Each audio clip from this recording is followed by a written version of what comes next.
Yeah, okay. You're on, Madam Chair. Thank you. I call to order the meeting of the Historic Preservation Design Standards Advisory Committee for Wednesday, October 15th at 5 p.m. at City Hall. I am Monica Potts, the chairperson of this committee, and I'd like to start all the way at the end on the left, and let's introduce ourselves.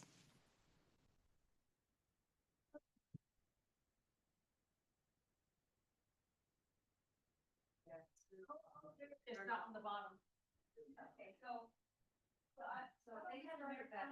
Yeah, they did. So you press it on. Yeah. Okay, got it. Oh. Thank you. So I'm Luisa Lupe, and I'm a community member.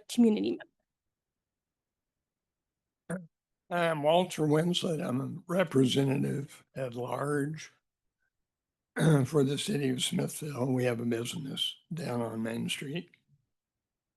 My name is Charles Diltz. I am a representative community at large.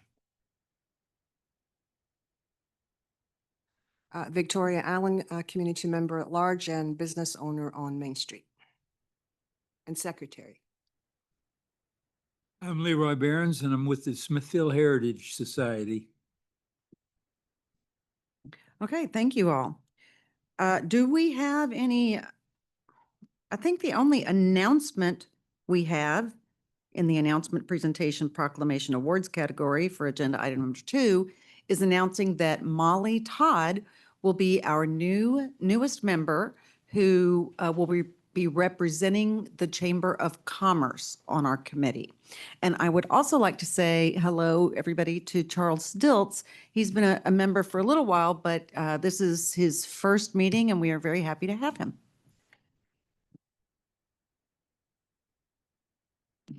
All right, any other announcements? Great. Discussion agenda item 3, discussion and action on our March 19th, 2025 minutes. Has that everyone had an opportunity to read them? No, yeah. Do I hear a motion? Move we adopt the minutes.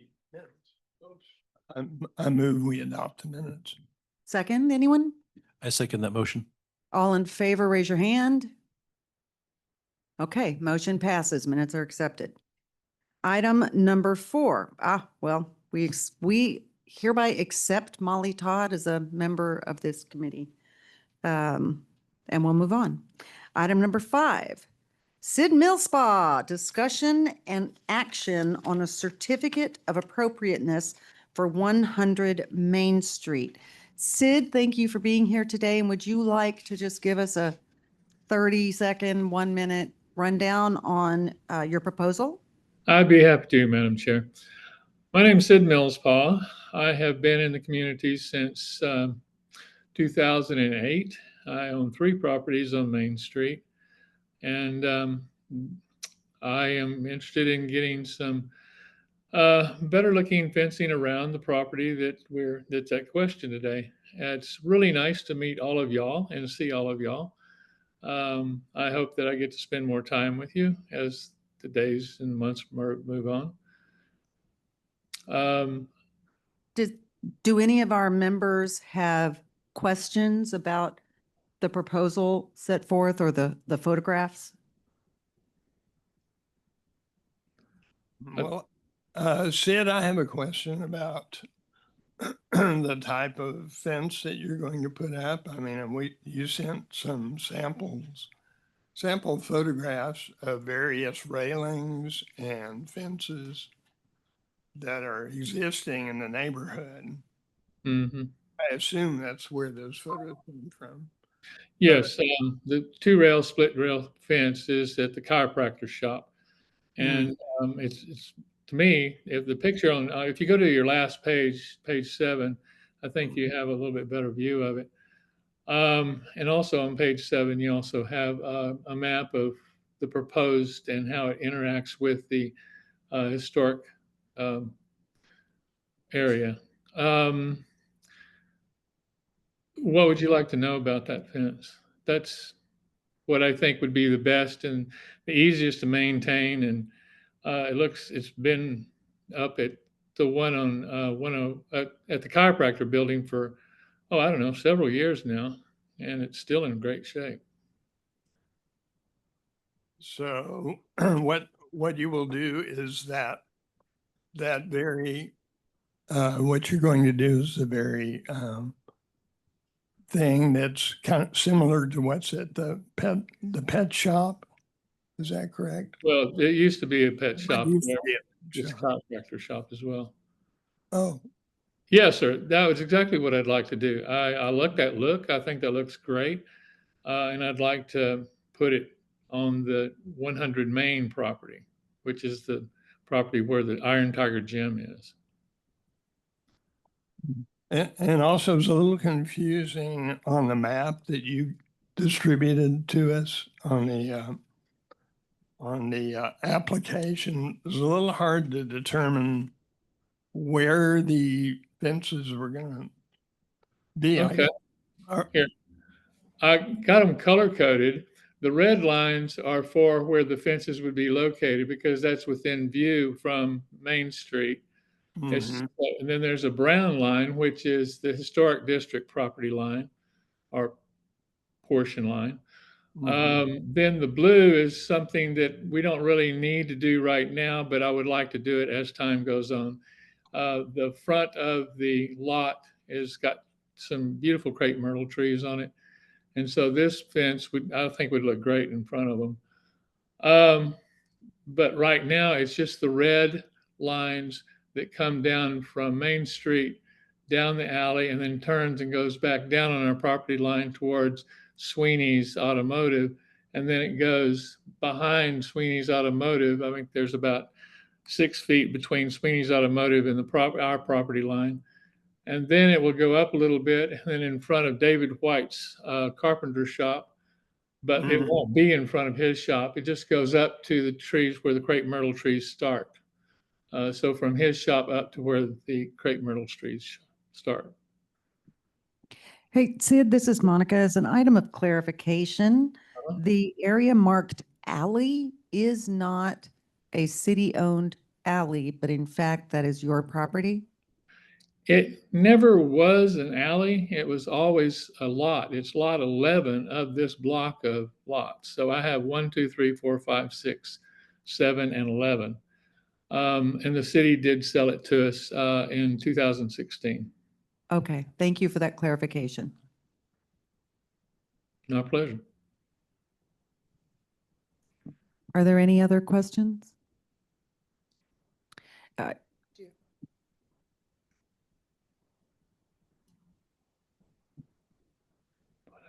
Sid, this is Victoria. I have one question.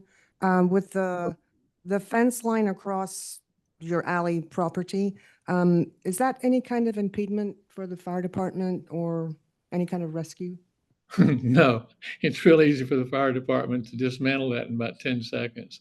Oh, But it does block traffic from coming across there. And we've had an enormous amount of traffic lately.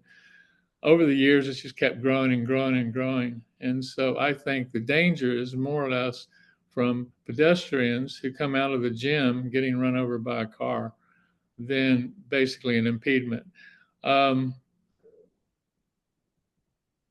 The fire department, I will visit with them and kind of explain it to them and show them how they can quickly dismantle it and get inside. They can just run over it if they wanted to. so all the fencing is going to be the split rail? Is that your goal? Yeah, that's correct. Yes, because basically you can see the split rail from just about First Street or from Main Street. And so we want it to be congruent with the property. And we plan on hopefully getting a lot of the, well, when people drive across it, the grass doesn't grow and there's a lot of rocks and stuff. So we want to kind of try to get it so that there's more vegetation on it and it looks nicer from the streets than it does now and just make it look good.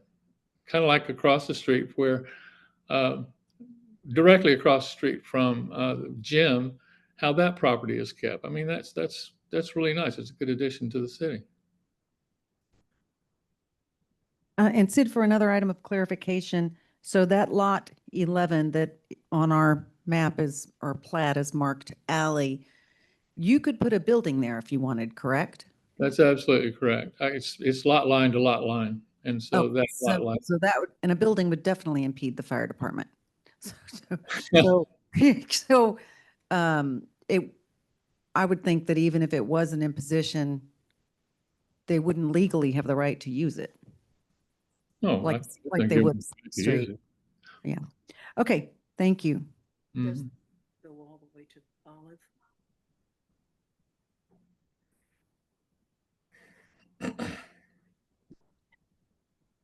Does the alley lot go all the way to Olive? No, it doesn't. It just goes to just behind the, we're right. It's the mercantile store, between the mercantile store and Victoria Year Building is the alley that it goes down. That's the line for the historic district. As you can see, most of the lot isn't platted for historic district. From the word text all the way back to First Street. It's just where the brown line is and inside the brown line going towards the right. Does that answer the question? I'm sorry. Did the city sell you that lot? They did. It was part of a 380 agreement that we did way back in 2008.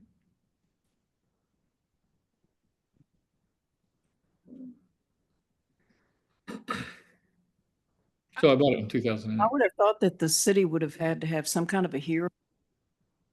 Well, it wasn't an alley. It was always a lot.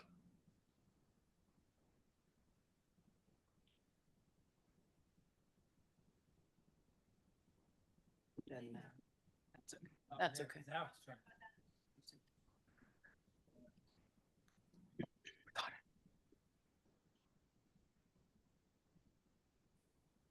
So Mr. Millspaw has requested a certificate of appropriateness for this property at 100 Main Street for a black and white split rail fence. Do I hear a motion?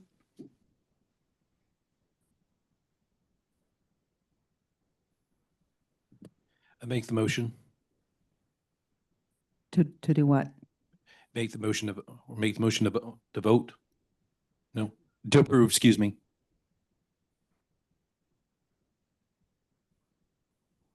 Anyone want to second that?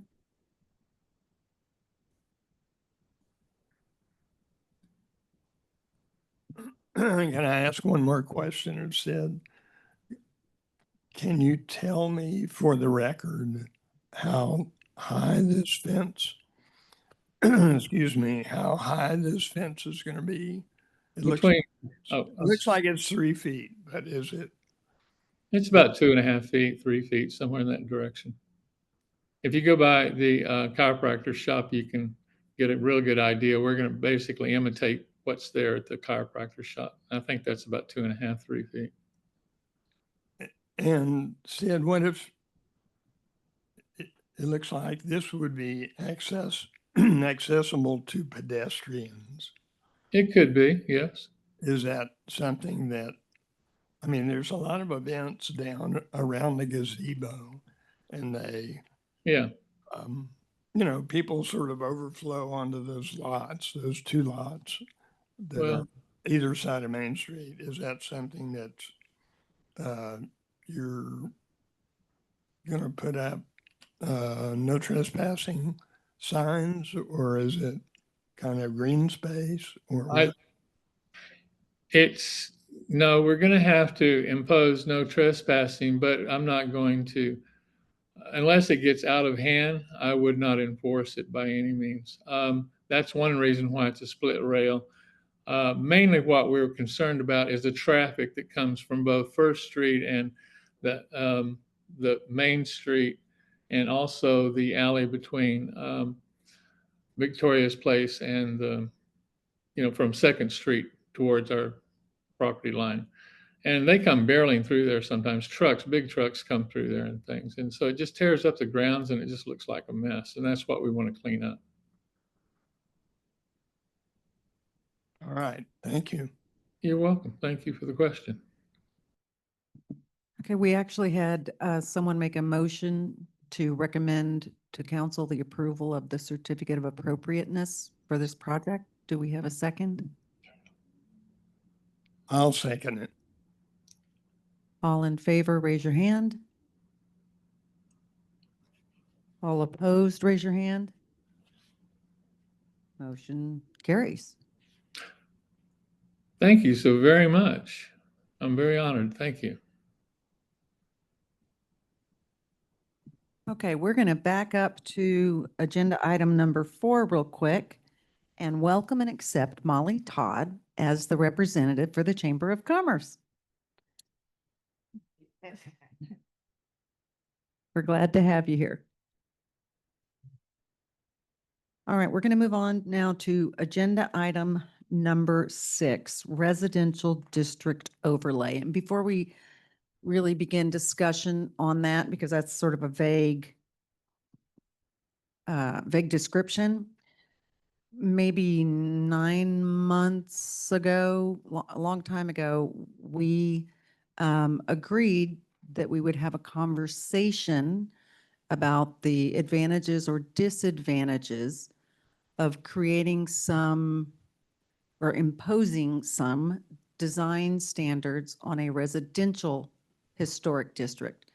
Currently, for some history here, currently the city does have what is referred to as the historic district. And on our zoning map, there is a line drawn around something called the historic district. But the only thing you can't do in the historic district that you can do in other SF1 zoning, because it's primarily SF1 zoned in that area, as well as our commercial district, is build a barndominium. And other than that, there's really no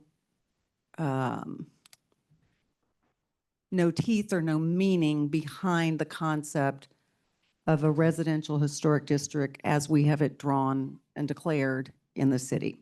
So this is really, we're not proposing anything at this time. This is really for us to have a discussion about whether or not we might want to propose something to city council in the future.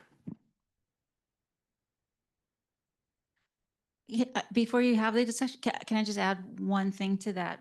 Thank you for that, Monica. Just to let you know, my understanding of when both the districts were determined was a group of volunteers that went through every block and decided which buildings contributed to the historic fabric and how many of them there were in each of the districts. I need to go back and double check exactly how that worked, but my understanding is that that information went before the Texas Historic Commission, and that's how we got the designation. So the designation was based on the Historic Commission back in the 1989 or 1990 or so. I don't know now that there's changes been to that in the district. Clearly, there's been different buildings have been constructed and so on. That historic districts may not still meet the standards, but that's where it all came from, just so you have a little bit of background. Thank you, that's helpful.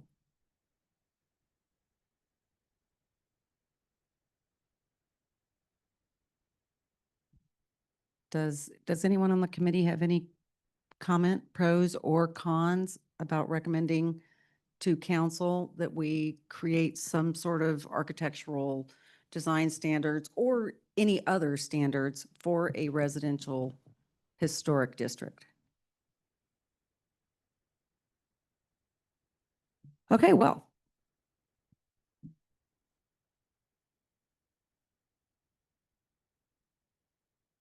Our secretary is writing. Because if nobody else has anything to say, I have a lot. Okay, I have a question. So there's not a specific group of people that handles that right now? I mean, it's just kind of out there on its own, doing its thing? All I'm aware of, I mean, I'm not aware of any specific group of people doing anything about a residential historic district. The only thing I'm aware of is the outline on a map, and in our zoning ordinances, you can't have a barndominium. You can't build a barndominium in our historic district. So there's, or a modular. But you can't generally build manufactured home in a residential, in an SF1 zoning anyway. We have in- one. In. We or- have one. We may have them, but our current zoning ordinances say you cannot build manufactured home or modular is actually a little bit different, but a manufactured home in SF1 zoning. That's a completely different zoning category. Did the modular out also? You're on, you're on. Yeah, that's okay. I think that they just changed that no more modular, that we did get a modular in the historic district. And I believe that the city did go in and change that at this point now. Yeah. Okay, then I'll correct myself to say you can't have you can't have new construction that's a barn dominium or manufactured housing in the historic district, but I will also say you cannot have manufactured homes without a variance in any SF1 zoning, Right, whether it's just in the historic area or not. yeah. So what would be proposed to the city? What kind of proposal would we make? Well, that's what's up for discussion.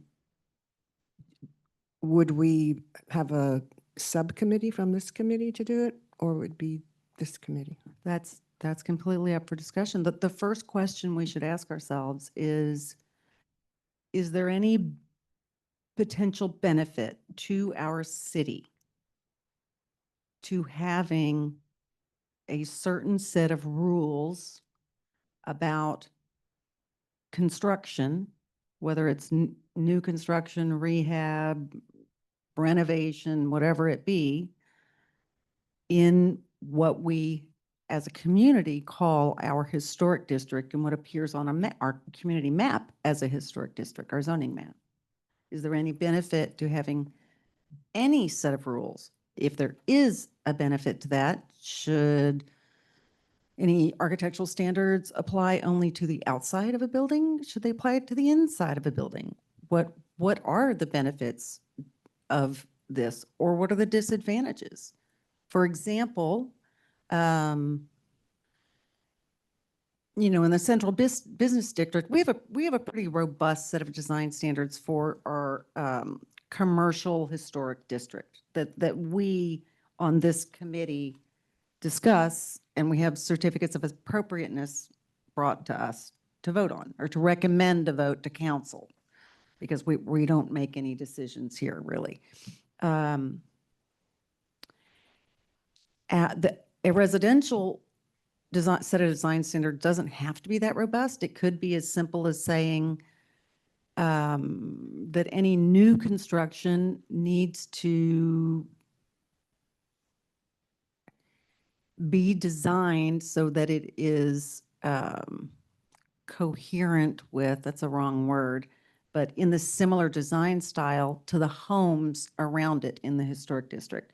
Now, please do not take this the wrong way. I do not want us to be Bastrop.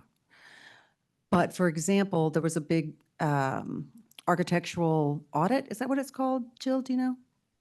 Yeah, an architectural audit done in Bastrop where they go around and say, okay, in this neighborhood, what commonalities do these buildings have?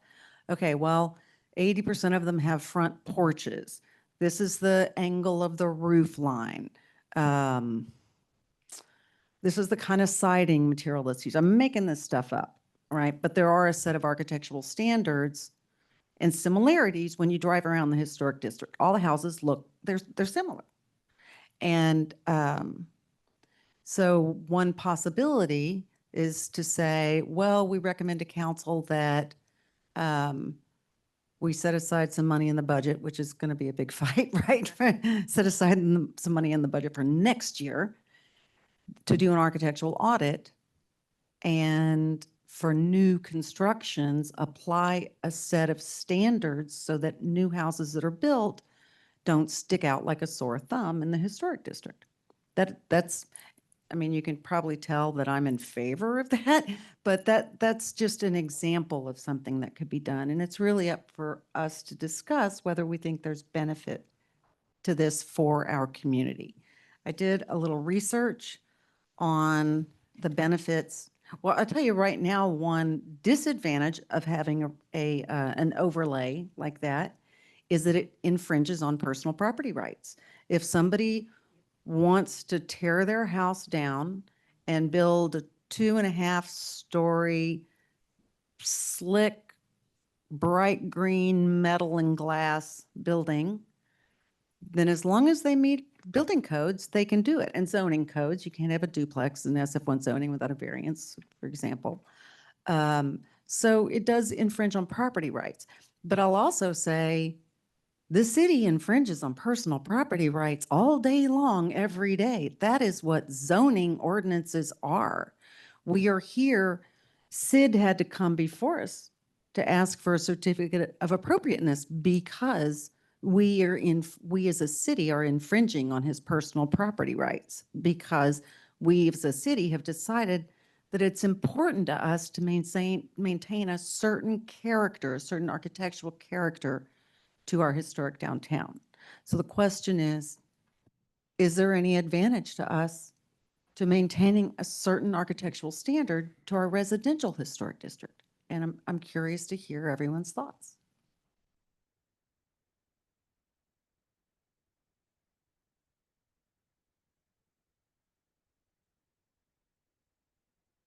Say is, I think we need to be very careful with that. I think, you know, we would probably love it if some people would come in and tear some of these old places down and build something nice. And I understand preserving the historical thing, but we are still Smithville, and I don't want to lose that. And I think, I just think that's something we need to be very careful of. We've had people come in and they want to just redo their home, and they're like, can we put new windows in it? Can we do this? Can we do? I just think we need to be very careful with people's personal property, especially kind of right now. Just my thought. Just my thought.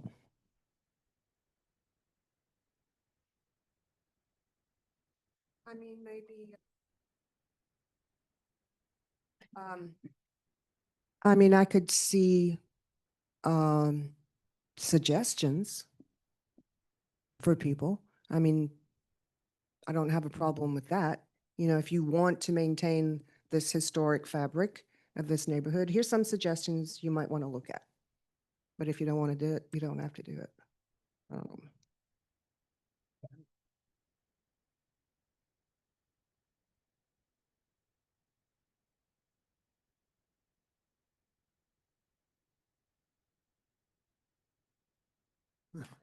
I think it's really a tough one. Yeah, I think that's,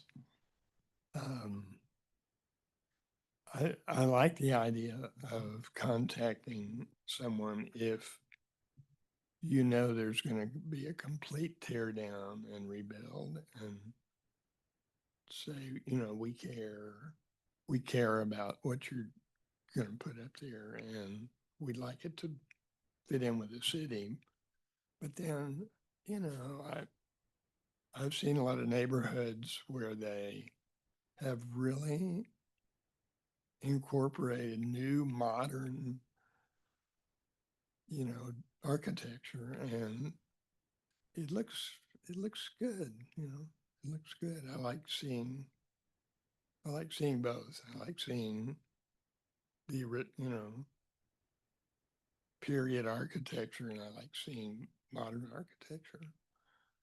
And they, you know, I think they can coexist. So, you know, I wouldn't be for banning whatever someone wanted to do if they were thoughtful about it. You think?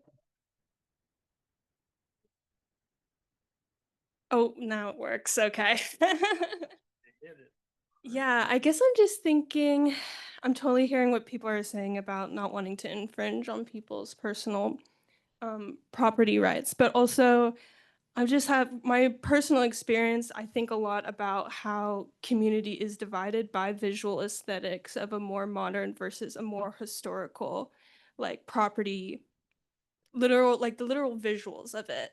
Just like for background, I come from the east side of Austin, but I've been in Smithville for 5 years, and just kind of one of the huge signifiers of gentrification and like a new community that was being built in my neighborhood that was obviously separate from my own was these new modern visual aesthetics and um, developers coming in. And so it's like you would have this city housing right next to these brand new not duplexes, but like Monica was kind of saying, like these slick like things that slick housing that was obviously like it was a signifier of something different and something new that is not inclusive to what's already there. So I wonder, yeah, I wonder if there would be like it would be nice to have either suggestions or like if someone wants to do transformation in the specific the horse historical residential zoning area is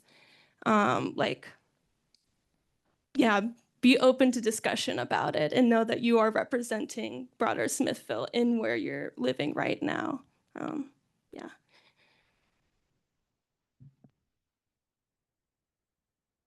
I would be open to discussion and suggestions, but I also do believe as someone who's been here, I've lived here for 34 years. I've been here my entire life. I graduated high school here and I work at the Smithfield Independent School District at the junior high. I think that I have to agree with what Molly said. We have to be careful about what we do and far as what we're going to put forward, because I think that's going to be a slippery slope for everybody, because everyone, as you said, is going to have different aesthetic ideas. They're going to have different ideas of what they want to do. And I think it's something that would be open for discussion and definitely possible suggestions. But I think it's just something that I think it needs to be taken one step at a time in an appropriate manner.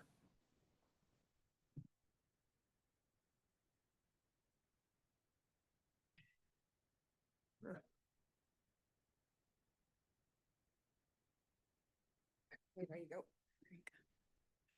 Well, I'm sort of split on this in two ways. One, I see the point of keeping it as being with the Heritage Society. I try to keep stuff and I want to preserve Smithfield's history. But still, on the other point, with all the hassle that I had when I tried to build a house and all the delays, and with all the dues that I couldn't do and all that, and when I finally asked them if I could just pitch an army tent on the property, if there was any rules against it, and they said, well, not at the moment, and they stressed at the moment. I'm kind of split. Like I said, we need to. Sorry. We're all dying. All right. That's why I'm kind of split, and I think we need to tread lightly on this and really think it over. Thank all of you for sharing your opinions, because everybody on this committee had something to say. I appreciate that. And I think I'm hearing a lot of be careful of government overreach, which I'm, tread lightly, be careful, don't do too much. All of it comes down to be careful of government overreach. And I agree. This is not something I would propose we do for the entire city. And I believe there is a place for contemporary architecture, and it can be done really cool. And some of that's just a design aesthetic, right? What do you like? And that's, I have nothing against a contemporary design aesthetic in general. I have seen the historic character of neighborhoods utterly destroyed by some of it is high density and some of it is architectural styles that just don't jive with the history around it. And so many people, I hear over and over and over again in this community, we want to keep our historic feel. We want the small town feel. We want our charm. Smithville is so beautiful and so charming. Well, there is as Louise has said, there is a visual element to what is charm. And I think a lot of our charm comes from our architecture from the late 1800s through the 1920s, even maybe a little bit earlier than that. So I would like for us to have this discussion again at some point. We don't have to make, I mean, we're not here to make any decisions. We're here to open this conversation. I would invite you all to please do some research on both the disadvantages and advantages of creating a residential historic overlay, particularly in a small town like ours. I would encourage you all to drive around, go to Austin, as unpleasant as that is, because who wants to make the drive and deal with traffic? But go to Austin, drive around Clarksville, drive around Hyde Park. If you had been there 20, 30, 40 years ago and remember what it looked like, take a look at it now and tell me if you think that if it's lost the historic character or if its historic character has actually been enhanced by the contrast of the homes being built now.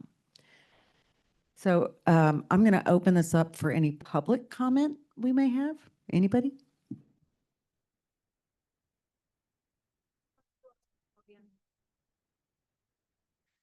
Hello, I'm Caroline Noya, 706 Mills, and I used to be on this committee. I agree with the historic part. You don't want a McMansion, a modern McMansion next to an 1850 or 1800 Victorian home. And I think kind of that where I this has happened. This has happened everywhere where there was an old historic neighborhood, and after the storm, they brought in these brand new modern California homes, and they didn't last 20 years. And it destroyed the neighborhood. I mean, it just absolutely destroyed the neighborhood. So I think having some historic history, keeping it similar, whether you're having a wooden side housing, a hardy board, stucco, brick, stone, whatever, that can all be blended in a historic way. But I think it's critical to Smithville's being to have a historical district that is blended and similar. And then you can have these other designs in different parts of the city. That's just a thought.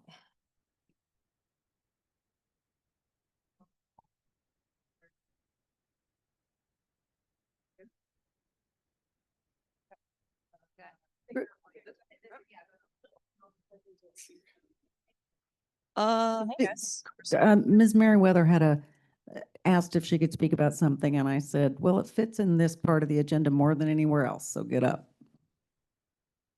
Yeah, so I just as I've been going around, I walk my dog by the I think it's called the Hand House. So there's the Hope Floats house, the red brick house that Brad and Laura live in, and then whatever the big one next to it, I think that's called the Hand House. And yeah, I just happened to be, it was one of those, it was Columbus Day. It was like a beautiful picture perfect day. And I was walking the dog, snapped a photo, and I was going to post it online. And I looked at the photo and like that house needs some love. So anyway, it's got a historical marker. I didn't know if that was something I could bring to you guys. I'm happy to contact the Texas Historical Commission or whoever is in charge of that. But we do have a lot of historical homes in this community, and some of them need a little attention. And so I don't know if that's something we can bring to council. Is it you guys? Is it P&Z? I don't know. But kind of helping with some of the ones that have been abandoned, kind of keeping those up. Because I think this is a good idea, what you guys are talking about. But like, how do we keep what we have updated? So that was kind of all I had. Let me get this back to you. Thank you. Thank you. As long as I have the mic, I just wanted to let you know, one of the things that we could do, I know it's, you know, you all need to go back and think about things and have conversations, but if you wanted to, we could provide some sort of a community forum or do a survey, or maybe do a survey first and invite people to come to the next meeting or something like that, get the kind of a community feel for what people would be willing to consider or what people might want to recommend or, get more of a community input for that. So I just wanted to, if you need us to do something like that, please let me know and we'll work something out. Yeah, I think that's a great idea. Thank you for the proposal, Jill. All right. Well, unless anyone has anything else to say, I believe. Oh, Madam Chair, yes, sir. I just wanted to say thank you to you and to the committee for the ability for me to come today and tell you what I would like to do. And thank you for your votes. This is Sid Mills. You're welcome. You're welcome. Thanks for coming. Thank you so very much. It's been very enlightening and I enjoyed it. Thank you.